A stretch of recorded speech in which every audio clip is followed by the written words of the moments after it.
class 9K, and today me and my friends are here to perform a very nice activity of physics that is related to Archimedes principle.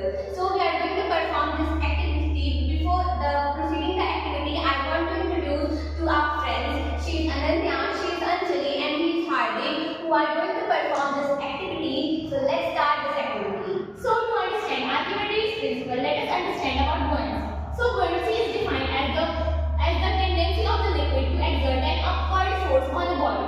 So as Ananya told you that what is buoyancy, we should understand about what is Archimedes principle.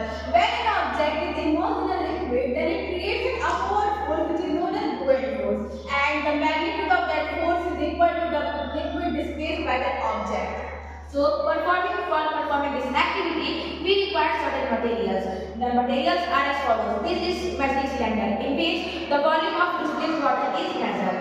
This is our overflow can in which when we put the object, the water flow out of it. This is our container in which the overflow water is collected. Now we have these two things, that is the spring balance and we have the object. In this, the spring balance is used to measure the weight of an object, and this is object. First we measure the weight of the object in the air. Now the next procedures of performing this activity will be told by Anjali.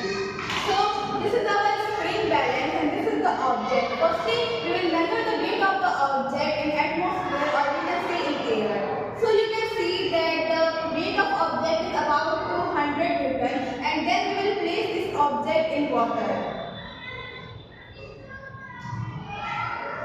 So after placing it, its measure is about 75 Newton. That means there is laxness in the weight of the object about 25 Newton. Now the water that came out of the overflow canal will be measured with the use of measuring cylinder. Let's measure this water. So the